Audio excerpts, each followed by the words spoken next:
Tak dobrý večer, já vás vítám u dnešního tématu, kterým je ztracená citlivost, aneb co nám říká inzulinová rezistence. A jak je zřejmé, bude se to téma týkat inzulínu a zpracování živin. Já bych začal tím, o čem si budeme povídat, abychom věděli, co nás teda v těch následujících 30 minutách čeká. Čili řekneme si něco k tomu, co je inzulinová rezistence, povíme si trošku víc k tomu, jak vzniká, no a trošku malinko se dotkneme i toho, co s ní můžeme dělat, pokud už teda k té inzulinové rezistenci dojde. Začal bych takovým obecným schématem, abychom si dostali do celého toho velkého obrazu s tím, že vlastně všechno to, co sníme a projde naším zažívacím traktem, tak vlastně obsahuje z hlediska makroživin 3 takové základní makroživiny, buď to sacharidy, nebo bílkoviny, nebo tuky. A tím trávením dochází k tomu, že ty složité látky se rozloží na ty látky jednoduché, sacharidy se rozloží na monosacharidy, bílkoviny se rozloží na aminokyseliny a tuky se rozloží na mastné kyseliny a glycerol, což je polyalkohol a je to vlastně látka z sacharidové povahy. No a všechno se to vlastně děje kvůli tomu, abychom na jedné straně mohli využít energii, která je v těch živinách schována, a na druhou stranu, abychom mohli budovat něco nového vlastního. No a pokud chceme to spálit, no tak dojde k tomu, že vlastně monosacharidy takovým hlavním monosacharidem, o kterém ještě budu mluvit, je glukóza, která má 6 uhlíků, ta se rozdělí na 3 uhlíky, vznikne pyruvát a ten potom se zbaví oxidu uhličitého, vznikne acetát, zbytek kyseliny octové, to se naváže na koenzym a to celé potom jde do citrátového cyklu, čili cyklu kyseliny citronové, neboli taky Krebsova cyklu, a vznikne nám energie a v konečném důsledku odpadním produktem největším je CO2, čili oxid uhličitý, a metabolická voda. Aminokyseliny si organismus šetří a pokud to není nutné, tak je nespaluje. Ale pokud potřebujeme tu energii, protože nemáme dostatek jiných substrátů, tak odstraní aminoskupinu, což je dusíkatá látka, vlastně z toho vznikne čpavek, amoniak, no a ten potom se naváže na jiné látky, vznikne močovina a vylučuje se do moči. To je, že získáme nějakou energii a je to takzvaný katabolismus. No ale pokud té energii máme dostatek, tak pak vlastně tohle neprobíhá, ale ten acetylkoenzym A, který je takovým rozcestníkem, no tak naopak začne se nějakým způsobem ukládat, buď to se přímo začne ukládat glukóza ve formě glykogenu, a to buď to v játrech a nebo ve svalech. Ty mastné kyseliny se začnou ukládat v tukové tkáni, no a ty aminokyseliny, pokud té energie máme dostatek, no tak se z nich začnou budovat bílkoviny a začne se ukládat v pojivové tkáni, ku příkladu jako svalová hmota nebo jako kolagen. No. A pokud máme nedostatek té energie, tak zase se to obrátí a zase z toho glykogenu a nebo z těch tuků se ta energie začne využívat. No a takovým hlavním energetickým zdrojem je glukóza, což je jednoduchý cukr a je to hlavní zdroj energie pro všechny buňky v těle. Všechny ostatní monosacharidy, ať už je to galaktóza nebo fruktóza, tak nejprve musí do jater, kde jsou přetvořeny a teprve jako glukóza potom může být využita. Pokud ovšem tu glukózu ty buňky nevyužijí jako zdroj energie, protože už ku příkladu té energie mají hodně, no tak se to ukládá jako zásoba ve formě glykogenu, což je složený cukr, kdy ty glukózové jednotky se prostě spojí. A je to taková analogie třeba škrobu u rostlin, ten glykogen. No a ten se hlavně hromadí v játrech a ve svalech. No a pokud máme nedostatek, tak se uvolňuje, ale jenom z jater. Prostě játra, ten glykogen jaterní je určen pro celý organismus, zatímco ten svalový je pouze pro ten sval konkrétní. Takže pouze ten sval, u kterého je ten glykogen uložen, tak ho může využít. Zatímco ten glykogen, který je v játrech, no tak může využít celý organismus. Třeba mozek řekne, potřebují glukózu, no tak játra vypustí tu glukózu, řeknou, tak tady je ta glukóza, kterou potřebuje mozek, až to tam krví doputuje, tak ten mozek si to vezme. No a nebo se přemění triacylglyceroly, čili tuky, no a je skladován v tukové tkáni. No a to je přes ten acetylkoenzym A, který vytváří mastné kyseliny a ukládá se to jako tuková tkáň. To je takový základ, abychom porozuměli tomu, co je vlastně inzulinová rezistence. No, když si řekneme definici, tak to znamená inzulín a rezistence, čili rezistence je vlastně odpor nebo nějaká zábrana a jedná se o sníženou citlivost buněk na inzulín. My se ještě k tomu inzulínu dostaneme. Každopádně je důležité, co vlastně ta snížená citlivost buněk na inzulín způsobí. No, inzulín se vyplavuje, když se zvedne hladina krevního cukru. Hladina krevního cukru se zvedne, ale ty buňky nejsou citlivé na ten inzulín, takže se musí toho inzulínu vyplavit více. Ten pankreas, čili slinivka břišní, ze které inzulín pochází, tak vyplaví více inzulínu. No a výsledkem celého toho procesu je takzvaná hyperinzulinémie, čili zvýšená hladina inzulínu v krvi. No, tak hovoříme o inzulínu, tak by asi bylo dobré si říci, co to vlastně ten inzulín je. Jedná se o anabolický hormon, který produkují beta buňky pankreatu, čili slinivky břišní. To anabolický je velmi důležitý, protože to je vlastně jeden z mála hormonů, který dokáže vlastně dostat ty živiny, ať už jsou to aminokyseliny, nebo ať už je to glukóza, tak dokáže vlastně je využít a novotvořit. Jo? Takže pokud máme mastné kyseliny, tak se z toho novotvoří tuková tkáň. Pokud máme glukózu, tvoří se z toho glykogen. A nebo pokud máme právě ty aminokyseliny, tak se z toho tvoří bílkoviny. No a inzulín obecně reguluje metabolismus glukózy a je to jediný hormon, který dokáže snížit hladinu krevního cukru. Všechny ostatní hormony, které mají co do činění s glukózou, tak hladinu glukózy v krvi zvyšují. No a inzulín tím, že je anabolický, tak vlastně podporuje ukládání energie a stavbu, čili ty anabolické procesy. Abychom si shrnuli ty účinky, takže zvyšuje vstup glukózy do buněk. Jinak bez inzulínu nemá glukóza možnost do buňky projít.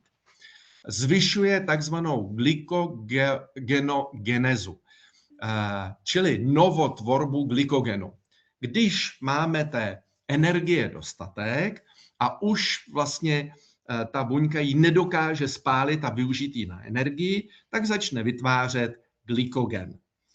A stejně tak ta buňka je schopná pomocí inzulínu zvýšit takzvanou lipogenezu, čili vytváření tukové tkáně, čili ukládání té energie do tukové tkáně.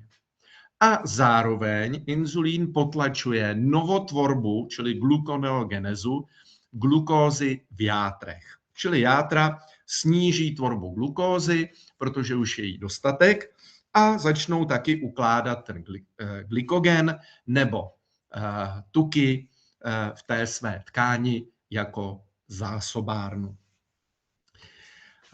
Inzulín ovlivňuje prakticky všechny buňky v těle a je to skutečně takový základní základní energetické palivo. Je to takový polínko, který přikládáme do toho ohýnku, aby se nám rozhořel. Přímo nebo nepřímo řídí ukládání energie, růst a opravu buněk, je zodpovědný za reprodukční funkce, no a reguluje hladinu cukru v krvi. A dělá to tak, že vlastně takzvaně odemkne jednosměrné dveře do buněk, které tak mohou ukládat nebo využívat živiny. Ono totiž ty látky, které jsou rozpustné ve vodě, jako je třeba glukóza, anebo třeba aminokyseliny, tak nám do buňky přímo neprojdou, ale potřebují mít nějaké průchody. A ty průchody nejsou otevřené pořád, ale otevírají se právě až působením inzulínu, který je takový klíč, který vlastně odemkne ten zámek na těch dveřích, které se otevřou.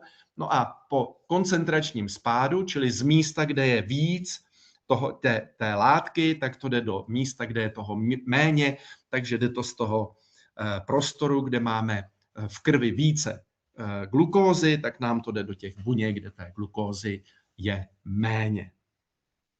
Je nám jasné, že ale musí být taky něco, co nám bude pomáhat, když bychom najednou měli toho cukru málo. Protože samozřejmě ten inzulín, když nám narve v uvozovkách ten cukr, tu glukózu do buněk, a poklesne nám ta hladina v krvi, tak kdyby nám poklesla příliš moc, no tak zase to bude stav, který možná někteří z vás znají jako hypoglykémie, což není stav úplně příjemný.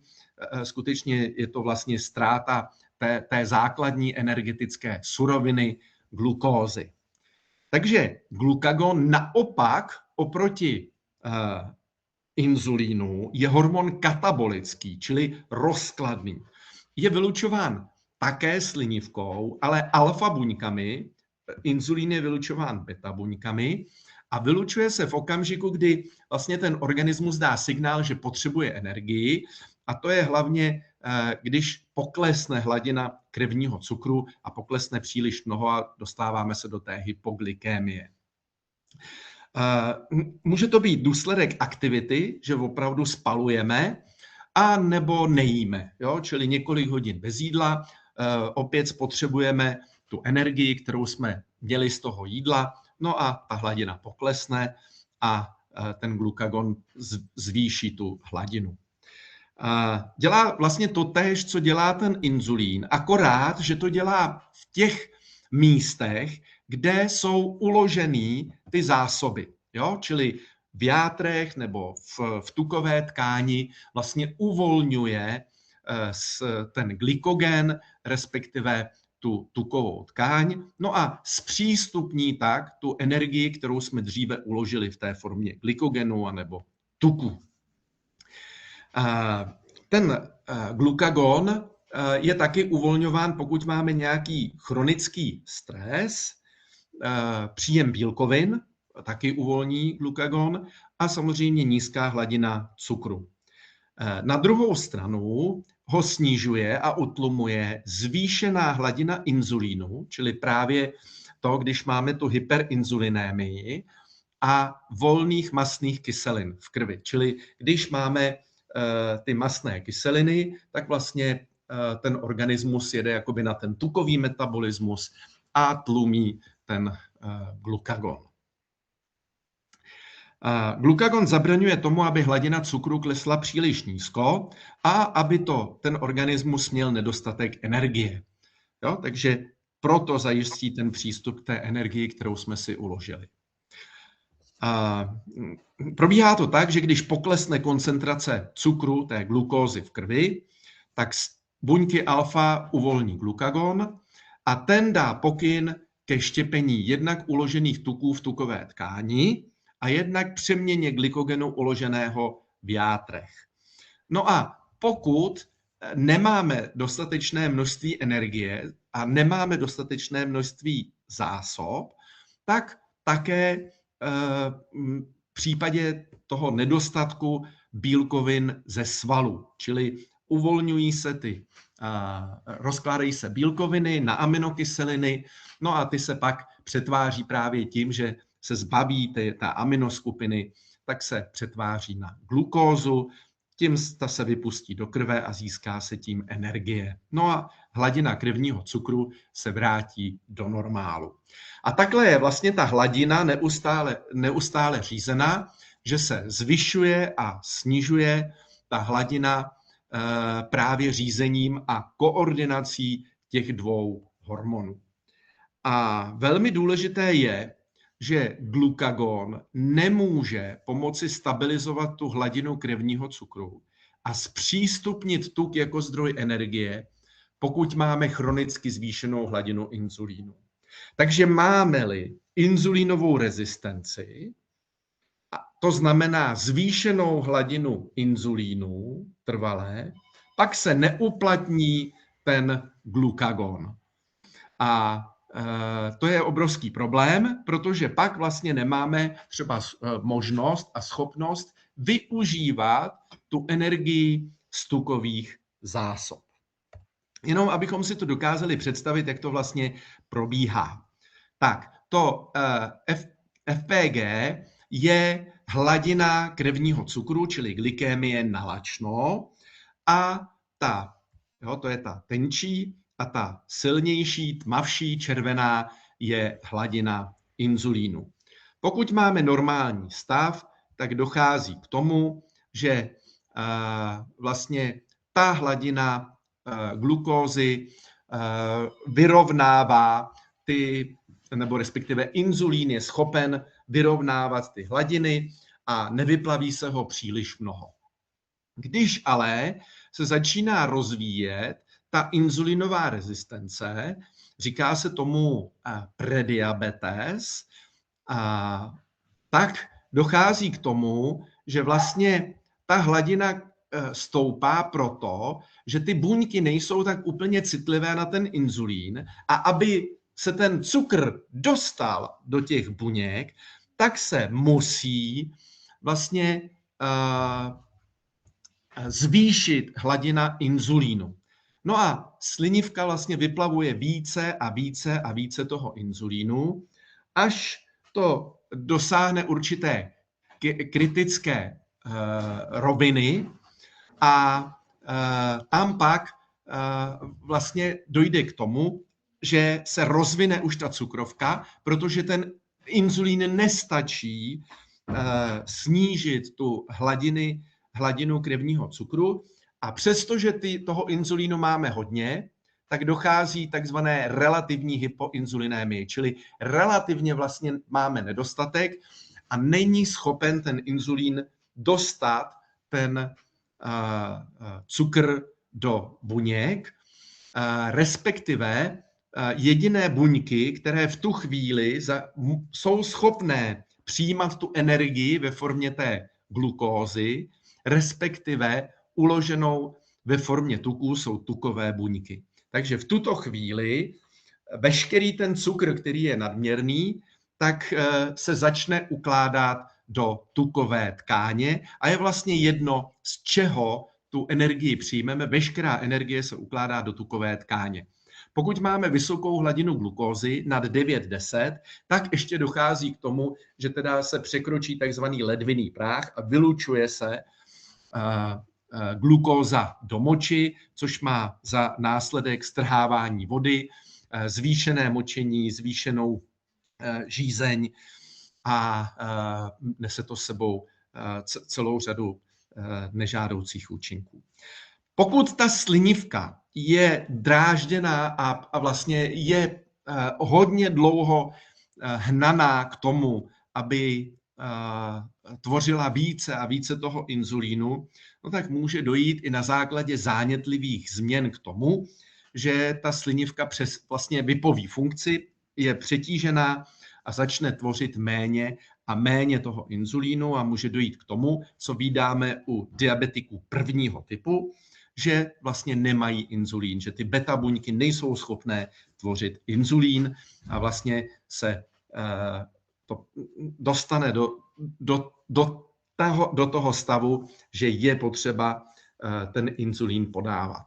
Pokud ovšem začneme podávat inzulín v době, kdy ten inzulín je vysoký, pak to vede vlastně k rychlému a náhlému tloustnutí a nabírání na váze.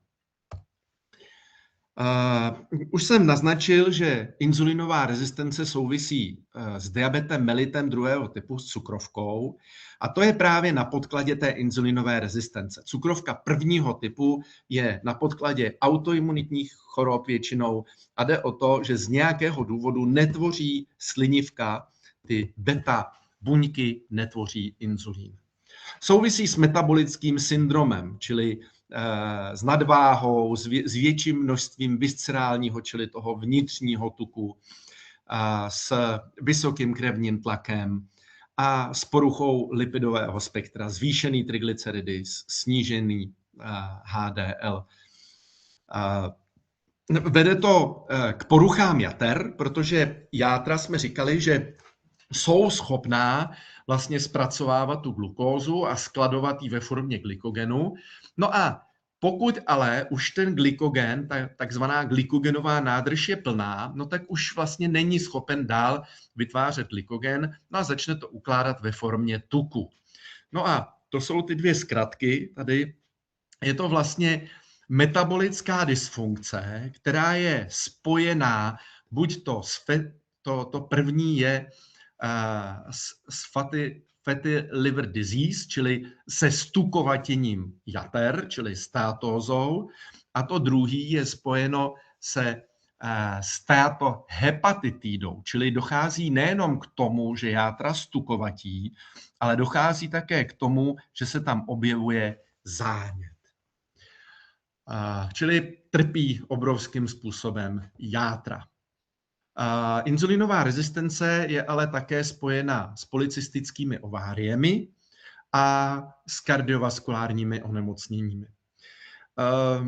Často předchází tomu diabetu ta inzulinová rezistence o nějakých 10 až 20 let. Čili to, kdy je diagnostikována cukrovka, diagnostikován diabetes, že už skutečně ta citlivost těch buněk dovedla tu slinivku k tomu, že skutečně je ta velká dlouhodobá hyperinzulinémie, tak je právě takhle dlouhodobá. Problém je v tom, že po celou tu dobu už se mohou rozvíjet komplikace, čili postižení orgánů, ku příkladu ledvin nebo cév nebo oční sítnice. Prostě ty změny se tam vyvíjejí dlouhodobě a dost často, když už se objeví ta cukrovka, je diagnostikována, tak už se zároveň s tím objeví i některé ty komplikace. Jak vlastně dochází k tomu, že ta glukóza se dostane do buňky a že ta buňka přestane být citlivá? Tak jde o to, že vlastně se ten inzulín naváže na receptor, na nějakou takovou strukturu, která změní konformaci a aktivuje proteiny, které umožní změnu dalších enzymů. Já to pak mám popsané, abyste se v tom víc, tak to mám i na obrázku, abyste se v tom vyznali, čili dalších enzymů, které jdou buď to směrem k tomu, že se otevře ten prostup pro tu glukózu, anebo proto, že se využívají aminokyseliny, a to právě vede k tomu, že se změní struktura toho takzvaného GLUT4, to je ta brána, a umožní vstup glukózy do buňky, ale i taky třeba aminokyselin. Tady je to přehledněji na schématu. Jo, takže inzulín se naváže tady a vznikne tady ten takzvaný substrát inzulinový receptor, který pak ovlivňuje ten enzym, který je tady popsaný, to je ta fosfatidylinozytol 3 kináza, která právě dokáže udělat to, že otevře ten GLUT4, nebo změní jeho strukturu a tím začne glukóza pronikat do buňky. No a když je taky schopen to přetvářet buď to na glykogen, nebo na tuk, nebo na bílkoviny. A tady právě působí i ten druhý, to je aktivovaná proteinkináza, která je důležitá pro růst, jo? Pro to, aby se novotvořily svaly.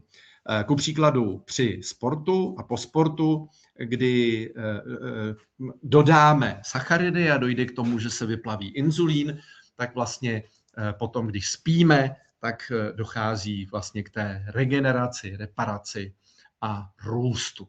A to je tak, co vlastně je žádoucí a není to přehnaný. Ale pokud dojde k tomu, že vlastně my ten inzulín a inzulínový receptor dráždíme neustále a hodně a protože máme neustále vysokou hladinu glukózy v krvi, tak ta glukóza, která by se normálně využila na pyruvát a na energii, tak se nevyužije jako energie, ale začne se právě ukládat v té formě glykogenu a nebo mastných kyselin. Glykogen v játrech a ve svalech, mastné kyseliny v játrech a v tukové tkáni. V těch játrech způsobí právě tu státózu neboli stukovatění jater a v tukové tkáni, že ta tuková tkáň nabývá. Tuková tkáň ovšem není tkáň, která by nebyla metabolicky aktivní. Naopak je velice metabolicky aktivní a mimo jiné speciálně ta takzvaný viscerální tuk, to znamená ten vnitřní, produkuje cytokíny, což jsou mediátory zánětu. Tumor nekrotizující faktor alfa, interleukin 6, to jsou faktory, které podporují vznik zánětu. A vzniká chronický nízkoúrovňový zánět. Tady je vlastně problém v tom, že když se třeba udělá CRP, tak u spousty lidí je třeba pod 5, jo, ale je třeba 3, 4. Takže pro třeba ortopedy nebo revmatology, kteří se setkávají se stovkovými hodnotami zánětu akutního, tak vlastně řeknou, no to je v pořádku. Ale on to v pořádku není, protože je to chronický a vlastně už vede k tomu narušování toho inzulinového signálu a k tomu, že vlastně dochází ke zmnožování lipidů, čili tuku. Jo, máme nadbytek energie, začne se tvořit více mastných kyselin.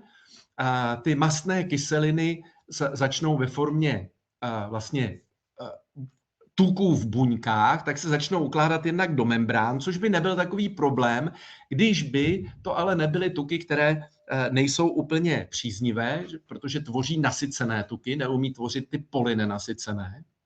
A vytváří diacylglycerol, to je ten DAC.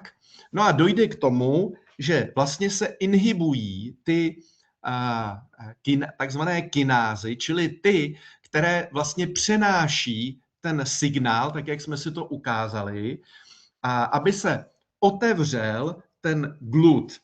A dokonce dochází k tomu, že vlastně ta buňka jako taková ho schová. Ona ho jakoby přemístí.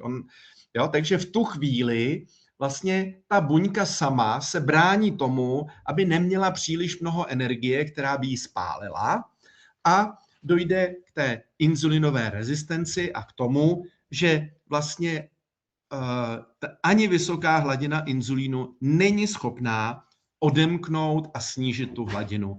No a pak teda dochází k tomu, že se zvyšuje ta hladina toho inzulínu, dochází k hyperinzulinémii a celý stav se prohlubuje. Z hlediska diagnostiky, tak dělá se inzulín nalačno, ten se musí samozřejmě udělat v okamžiku, kdy ten člověk si nepíchá inzulín. Pokud by si píchal inzulín, tak nejsme schopni odlišit ten inzulín, takže pak by bylo lepší udělat C-peptid, což je taková část inzulínu, která se oddělí od proinzulínu a hovoří o vlastní produkci. Dělá se lipidové spektrum a úplně typicky se zvyšují triglyceridy a snižuje se HDL. Pokud je podezření, tak se dělá i orální glukózotoleranční test, který prokáže vlastně poruchu toho lipidového, teda toho glukózového profilu, poruchu glukózové tolerance, že vlastně nedochází k tomu rychlému poklesu nebo takovému poklesu, k jakému by mělo dojít. A může se počítat i HOMA-IR index, kdy se bere glukóza na lačno, bere se inzulín na lačno a podle toho, pokud je pod 1, tak je citlivost velká, pokud je na 2, no, tak už citlivost špatná. Ale dá se to spočítat právě podle těch parametrů. Co může zhoršit inzulínovou rezistenci? Tak jednoznačně energetický nadbytek, což nám je jasné, protože ta buňka se tomu energetickému nadbytku bude bránit. Ukládání právě toho tuku viscerálního. Většinou dochází k tomu, že máme nejenom energetický nadbytek, ale nedostatek pohybu, čili nespálíme tu energii, čili ta energie se ukládá. Ale pozor, taky třeba nedostatek spánku a chronický stres vedou k tomu, že dochází ke zhoršování inzulinové rezistence. Proč stres? No, on vlastně způsobí zvýšenou hladinu kortizolu, což je stresový hormon, který právě dělá to, že mobilizuje ty zásoby, čili zvedá množství krevního cukru, no a tím vlastně znovu dál zvedá tu hladinu inzulínu a přispívá k inzulinové rezistenci, protože ty buňky jsou necitlivé a hladina krevního cukru se zvyšuje. Jak to můžeme ovlivnit? To je pozitivní, že se to dá ovlivnit, na rozdíl od cukrovky prvního typu, když jsou zničené ty buňky, tam to ovlivnění je minimální a spíše preventivní. Když už dojde k tomu, že nefunguje, tak už nezbývá nic jiného, než píchat inzulín. Tak u té inzulinové rezistence se to ovlivnit dá. Z hlediska pozitivního vlivu je to, že je zvýšený příjem vlákniny, omega-3 mastné kyseliny, to jsou ty polynenasycené, polyfenoly, takovou, řekněme, výživou, která je prokazatelně proti inzulinové rezistenci, je středomořská dieta, ale není jediná, je i více těch směrů, které se dají použít. Naopak negativní vliv mají ultraspracované potraviny a zejména rafinované sacharidy. V zásadě, kdybychom to vzali, tak u těch lidí nejdůležitější je vlastně omezit příjem sacharidů a vynechat třeba úplně jednoduché cukry. Další, co vlastně nám přímo jde na tuk, pokud máme nadbytek energie, tak je alkohol. To je vlastně v druhé řadě. A ve třetí řadě pak nasycené tuky. Jo, ty právě taky pak vedou k tomu, že zhoršují celý ten stav. Ale primárně jde o ty sacharidy a o ty cukry. Samozřejmě to samo o sobě nestačí, protože my potřebujeme, aby se spálil vlastně v uvozovkách i ten glykogen a i ty zásoby, které jsou v těch svalech, a víme, že zatímco játra uvolňují pro celý organismus, tak svaly nikoli, tak potřebujeme mít fyzickou aktivitu, která jednak zvyšuje to, že se znovu vlastně začnou objevovat a působit ty GLUT4.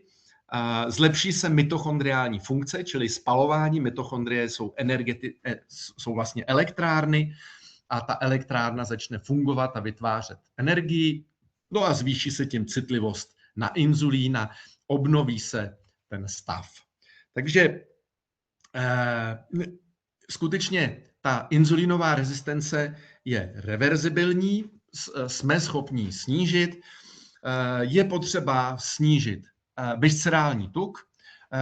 Redukce viscerálního tuku musí být kombinací fyzické aktivity a úpravy stravy. Ani jedno samo o sobě k redukci viscerálního tuku nevede. Musí skutečně být kombinace obojího, aby se spálily ty zásoby.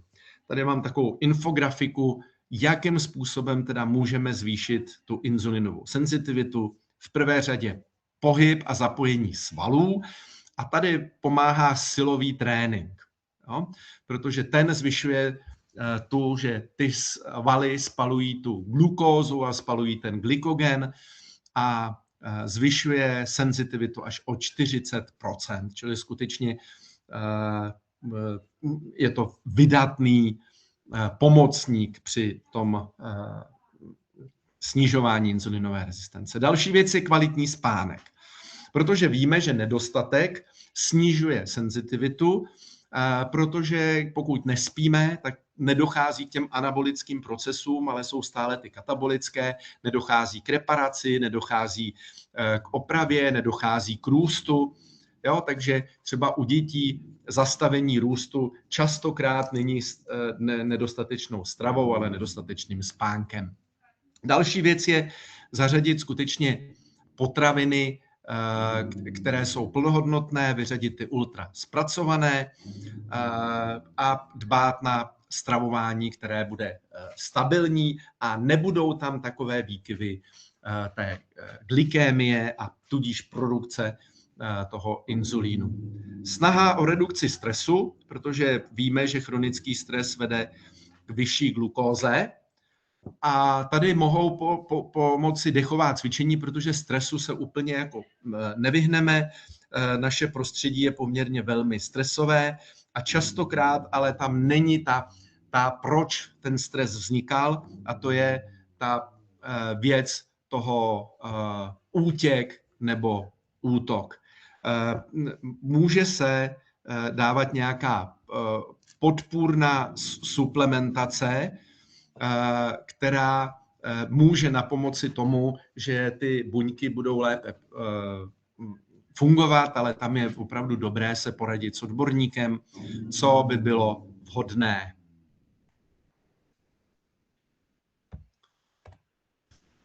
Existuje celá řada studií nových, které právě potvrzují to, že fyzická aktivita zlepšuje tu inzulinovou signalizaci a snižuje inzulinovou rezistenci a dokonce má vlastně vliv na snižování nádoru, rakoviny, protože hyperglykémie často souvisí právě s tím zánětem a souvisí s nádorovými onemocněními. Stejně tak ta restrikce a cvičení vedou k tomu, že se zlepšují ty jaterní parametry, čili skutečně ta steatohepatitida, čili i ten zánět jater, i ta stukovatění se tomu dá zabránit. A je potřeba, aby se tomu zabránilo dříve, než dojde k fibrotizaci, čili k jizvení, protože jakmile ta tkáň sfibrotizuje, se zajizví, tak už to není úplně vratné. No?